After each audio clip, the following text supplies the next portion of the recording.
कभी कभी ऐसा होता है कि जब आप सुबह उठते हैं, अपने चेहरे को आईने में देखते हैं, तो चेहरा पहले से बड़ा दिखाई देता है, सूजा हुआ दिखाई देने लगता है। फिर अपने पेट को देखते हैं तो पेट भी बड़ा दिखाई देता है, फुला फुला दिखाई देने लग जाता है। फिर आप जाकर अपनी पुरानी 2-3 साल पहले की एल्बम देखना शुरू करते हैं, तो फोटो में आपका चेहरा पहले से पतला दिखाई देता रहता है और पेट भी कम दिखाई देता होता है। फिर आपको समझ नहीं आता कि आखिर ये हमारे शरीर के साथ क्या हो रहा है। आपको ऐसा लगता है कि हाथ और पैर तो पतले ही हैं, ये चेहरा क्यों फूल रहा है और पेट क्यों फूलता जा रहा है? क्या मैं मोटी होती जा रही हूँ? फिर आपके घर के परिवारजन भी आपको बोलने लग जाते हैं कि शायद आप मोटे हो रहे हैं।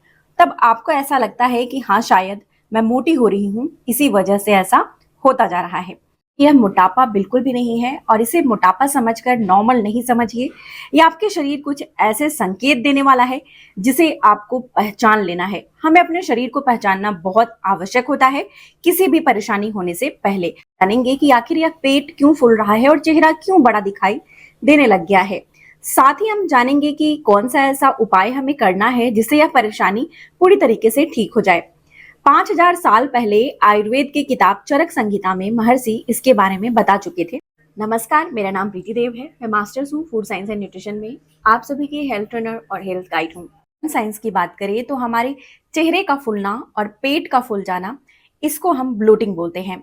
लेकिन हमारे आंखों के नीचे सूजन रहना, चेहरे पे सूजन रहना और हमारे हाथ पैर में सूजन रहना, इसको हम एडीमा बोलते हैं। हम वाटर रिटेंशन का भी नाम देते हैं। में तो यह समस्या अलग अलग लगती है, लेकिन हमारे शरीर में ये दोनों ही चीजें यह बताती होती हैं कि शरीर में परेशानी हो रही है। कि बॉडी में बहुत ज्यादा इन्फ्लामेशन बढ़ता जा रहा है। अब बात करते हैं कि पेट आखिर मटके जैसा क्यों निकलता जा रहा है, पेट इतना बड़ा गुब्बारे जैसा क्यों फूल रहा है।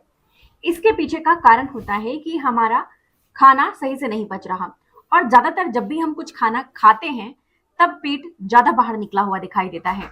इसका मतलब है कि खाना जो है वो हमारी जठर अग्नि जो खाने को पचाती है वो मंद हो गई है, यानी कि पेट अंदर से बहुत ठंडा हो गया है। अंदर चूल्हा जल ही नहीं रहा है, जिसकी वजह से पेट के अंदर जो भी खाना हम खा रहे हैं वो पच नहीं रहा है और नहीं पचने की वजह से सड़न पैदा हो रही है और बहुत गंदी वहां से बदबूदार गैस निकल रही है, जिससे पेट फूलता हुआ जा रहा है। धीरे धीरे यह कब्ज का रूप ले लेती है। अभी हर इंसान से अगर आप पूछें, चाहे वो पुरुष हो या महिला हो, वह सभी लोग कब्ज से ग्रसित हो चुके हैं। बोलते हैं कि पेट ठीक से साफ ही नहीं होता है। आखिर यह समस्या क्यों हो जाती है? यह समस्या आखिर उत्पन्न ही क्यों होती है? ये समस्या दोस्तों तब उत्पन्न होती है जब हमारा आहार यानी कि जो खाना है वो हम गलत तरीके से खाना अनजाने में शुरू कर देते हैं। यानी कि अगर हम मूली पराठा दही के साथ खाने लगते हैं तो जो हमारी पाचन को बिगाड़ता है। इसी प्रकार से हम बहुत सारे खाने जैसे कि चाय को सुबह के नाश्ते के साथ खा लेना, खाने की रेसिपी देखते हैं, खट्टा मीठा सभी स्वाद एक साथ मिलाकर अलग अलग तरह के डिशेस तैयार कर लेते हैं कि खुद भी खाएंगे और बच्चों को भी देंगे। इसके कारण हम वो खाना खाते रहते हैं और ये विरुद्ध आहार पेट के अंदर जब जाती है तो पचती नहीं है और अपच पैदा करती है, जो खाना सड़ना शुरू हो जाता है। आंतों की गंदगी जब निकलती नहीं है तो यह गैस धीरे धीरे जो जहरीला है हमारे शरीर के ऊपर बढ़ने लग जाता है और यह शरीर के ऊपर जितना ज्यादा गैस बढ़ता जाता है तो यह पेट को और ज्यादा गुब्बारे जैसा फुलाने लग जाता है। हमारे पेट के अंदर जो अच्छी बैक्टीरिया होती हैं वो भी मरनी शुरू होने लगती हैं और जिसके कारण गैस और ज्यादा बनता है और कई लोगों में तो ये एसिड रिफ्लक्स मुंह से बाहर निकलने लगता है, गैस उसे ऊपर की तरफ खींचने लगती है और इस समस्या को हम इरिटेबल बाउल सिंड्रोम बोलते हैं।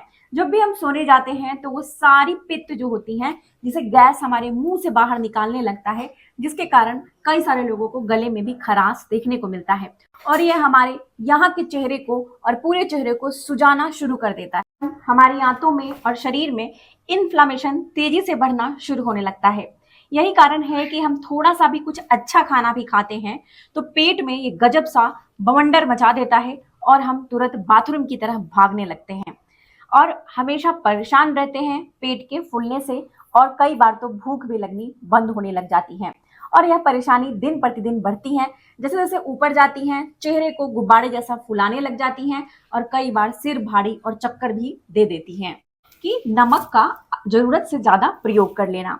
अब आपको ऐसा लगता होगा कि आप तो नमक बहुत कम प्रयोग करते हैं, खाते ही बहुत कम है, तो फिर यह समस्या आखिर क्यों आती है? दोस्तों, हमारे शरीर की खून की गंदगी की सफाई किडनी पूरे दिन और रात बिना रुके करती रहती है।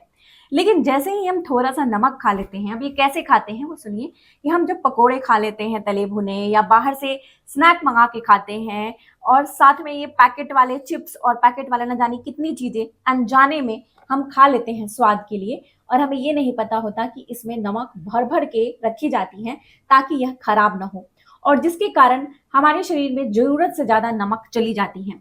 अब जब जरूरत से ज्यादा जब नमक जाती है तो ये टिश्यूज में वाटर रिटेंशन करती है, यानी पानी को रोक लेती है, जिससे हम जब सुबह उठते हैं और चेहरा को अपने आईने में देखते हैं तो वो सूजा सूजा और बड़ा बड़ा दिखाई देने लगता है। ये मोटापा और फैट नहीं होता है। और गलती जो अनजाने में होती है वो कि हम मीठे को गलत तरीके से खा लेते हैं। ये नहीं कि हम मीठा बहुत ज्यादा खाते हैं, लेकिन गलत तरीका, यानी कि हम सुबह खाली पेट उठकर थोड़ा सा मीठा खा लेते हैं, या फिर हम खाना खाने से पहले ही मीठा खा लेते हैं, या पूरे दिन छोटा छोटा टुकड़ा मीठा का अगर हम खा लेते हैं तो ये हमारे लिए काफी नुकसान करता है। ये हमारे खून के अंदर ब्लड ग्लूकोज लेवल को बढ़ा देता है, चीनी को बढ़ा देता है, जिसके कारण हमारे शरीर में किडनी के फिल्टर्स को यह डैमेज करना शुरू कर देता है। किडनी के फिल्टर जब डैमेज होते हैं तो शरीर में वाटर रिटेंशन रहता है, यानी पानी रुकने लगते हैं, सूजन होने लग जाता है, और बहुत ज्यादा इन्फ्लामेशन भी बढ़ जाता है, क्योंकि गंदगी बाहर नहीं निकलती है। कारण है कि ये जो सूजन है वो हमारे आंखों के नीचे या फिर हमारे टांगों में, हाथ में सुबह उठने के बाद ज्यादातर दिखाई देती है। दोस्तों, दूसरा जो रीजन होता है वो थायराइड होता है। ये हमारे पूरे शरीर में हार्मोन को कंट्रोल करती है। दोस्तों, अगर थायराइड हमारे शरीर में सही से काम करती है तो शरीर की सारी गंदगी हमारे शरीर से बाहर निकल जाती है। लेकिन अगर यह सही से काम नहीं करती होती है तो गंदगी हमारे शरीर में ठहरनी शुरू होने लगती है, फूलने लग जाता है, हाथ पैर फूलने लग जाता है, जो मोटापे की तरह दिखने लगता है। और यही समस्या महिलाओं में पीरियड के दौरान बहुत देखने को मिलती है। पीरियड शुरू होने के पहले पेट फूलने लगता है, शरीर थोड़ा सा वाटर रिटेंशन करने लगता है, यानी पानी का जमाव हो जाता है, फुला फुला दिखाई देता है। और मेनोपॉज जब शुरू होने वाले होते हैं तब भी यह समस्या काफी ज्यादा महिलाओं में देखने को मिलता है। अगर आप चाहते हैं कि अपने हार्मोन्स को ठीक रखें तो पीरियड के दौरान बहुत ज्यादा खट्टी चीजें नहीं खाइए।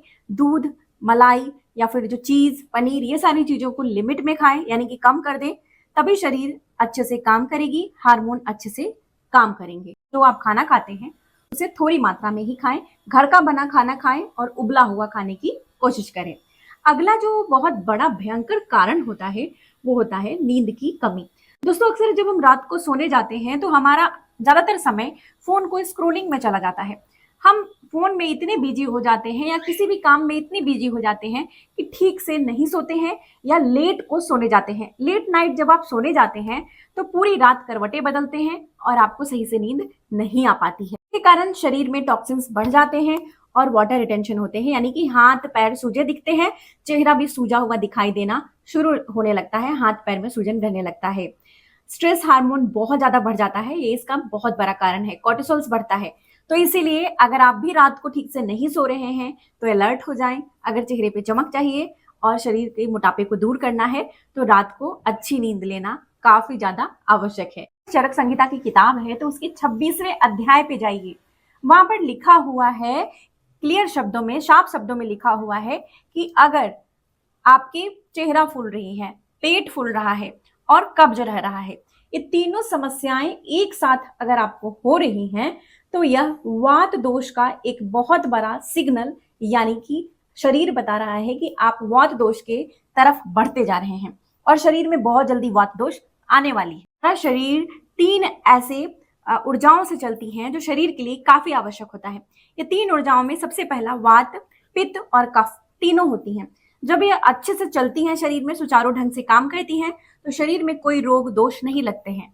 लेकिन जैसे ही यह बिगड़ जाती हैं तो हमारे शरीर में रोग और दोष शुरू होने लगते हैं। तो जब बिगड़ता है तो शरीर में अंदरूनी सूजन देता है, जिसे हम इन्फ्लामेशन बोलते हैं।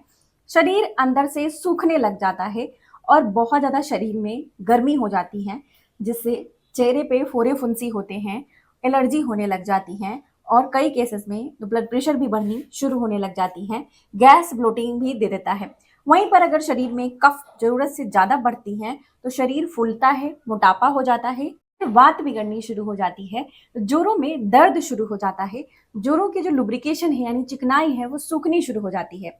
दोस्तों, चरक संहिता के जो 16वां अध्याय है उसमें बताया गया है कि चेहरे का सूजना, चेहरे का बड़ा हो जाना, फूलने लगना या पेट का फूलना शुरू हो जाना, इसके पीछे का मेन वजह जो होता है वो हमारा आहार विहार यानी कि खान पान में जो है विरुद्ध आहार का होना, बदलाव होना, ये सबसे बड़ा कारण होता है। कि आयुर्वेद में वो कौन सी औषधि के बारे में बताई गई थी। दोस्तों, ये औषधि जो है वो दो औषधि हैं जो हर घर में बड़े आसानी से मिलती हैं। सबसे पहला अजवाइन और दूसरा सेंधा नमक। अजवाइन क्या करता है, ये हमारी पेट जो मंद हो गई है उसकी अग्नि को बढ़ाता है यानी पाचन को तेज करता है। पाचन जब तेज होती है तो खाना सड़ता नहीं है। दूसरा, अजवाइन पेट के अंदर जो गैस इकट्ठा हो गई है जहरीली, उसको हमारे शरीर से बाहर निकालने का काम करता है। और साथ में अगर उसके हम सेंधा नमक का प्रयोग करते हैं तो सेंधा नमक पूरे शरीर को डिटॉक्स करता है यानी कि जितनी भी गंदगी है उसको निचोड़ सोख लेता है। और इससे क्या होती है कि गंदगी बड़े आसानी से हमारे शरीर के बाहर निकलती है। पानी को भी सोख कर ये बाहर निकालता है, जिससे हमारे शरीर के अंदर सूजन, जिसकी वजह से मोटापा बढ़ रहा है, हमें लोग कहते हैं मोटापा हो गया है, वो दूर होनी शुरू हो जाती है। लेकिन इसे कैसे प्रयोग करना है ये जानना बहुत आवश्यक है और इसकी मात्रा और कब लेना है ये भी हम जानेंगे। दोस्तों, इसे बनाने के लिए हम काढ़ा बनाएंगे। काढ़ा बनाने के लिए 2 गिलास पानी एक बर्तन में आपको डालनी है। इसमें आपको आधा चम्मच अजवाइन लेना है और इसको अच्छे से उबालना है। अजवाइन को आप तब तक उबालेंगे पानी में जब तक ये 2 गिलास पानी 1 गिलास के बराबर न रह जाए। जैसे ही 1 गिलास के बराबर रहती है तो आपको चूल्हे को बंद करना है और ढक कर इसे तब तक छोड़ना है जब तक यह थोड़ा गुनगुना ना हो जाए। जैसे ही गुनगुना यानी कि हल्का ल्यूकवार्म, हल्का गर्म रहे, इसे छान कर ग्लास में निकालिए और इसमें आपको 2 चुटकी यानी 2 पिंच 2 ग्राम के बराबर सेंधा नमक आपको मिला देनी है। और इसे आपको कब लेना है, तो जब आप शाम के वक्त भी ले सकते हैं या फिर रात का जब डिनर ले रहे हैं यानी कि जब रात का खाना खा रहे हैं। रात का खाना जल्दी खाइए, शाम में 7 बजे के पहले खाइए और उसके बाद आप खाना खाने के तुरंत बाद इसे धीरे धीरे सिप सिप करके पीना है। अब खाना खाने के तुरंत बाद ही पीना क्यों आवश्यक है, क्योंकि यह रात के वक्त ज़्यादातर हमारी जठर अग्नि यानी कि जो फायर होती है हमारे पेट में वो कम रहती है।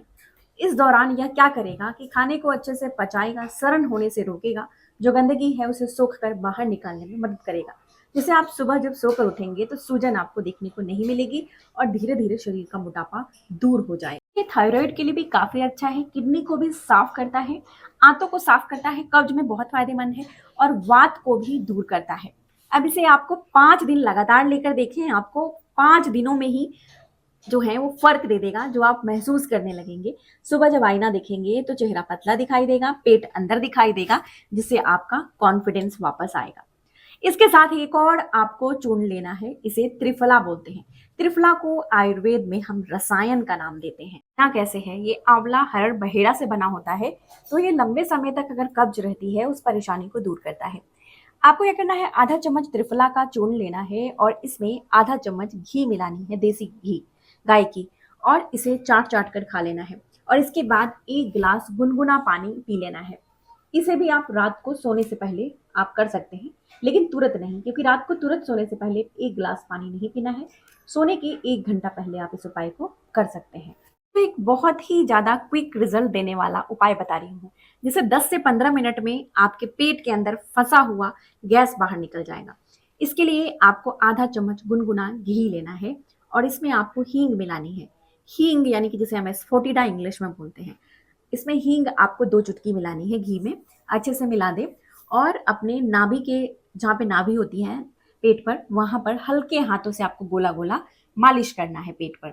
हल्के हाथों से कम 10 मिनट के लिए आप गोला गोला घुमाते हुए मालिश करें। ऐसा करने से पेट के अंदर फंसा हुआ जो गुब्बारे जैसा गैस है वो बाहर निकल आएगा और जिससे आपको तुरंत आराम हो जाएगा।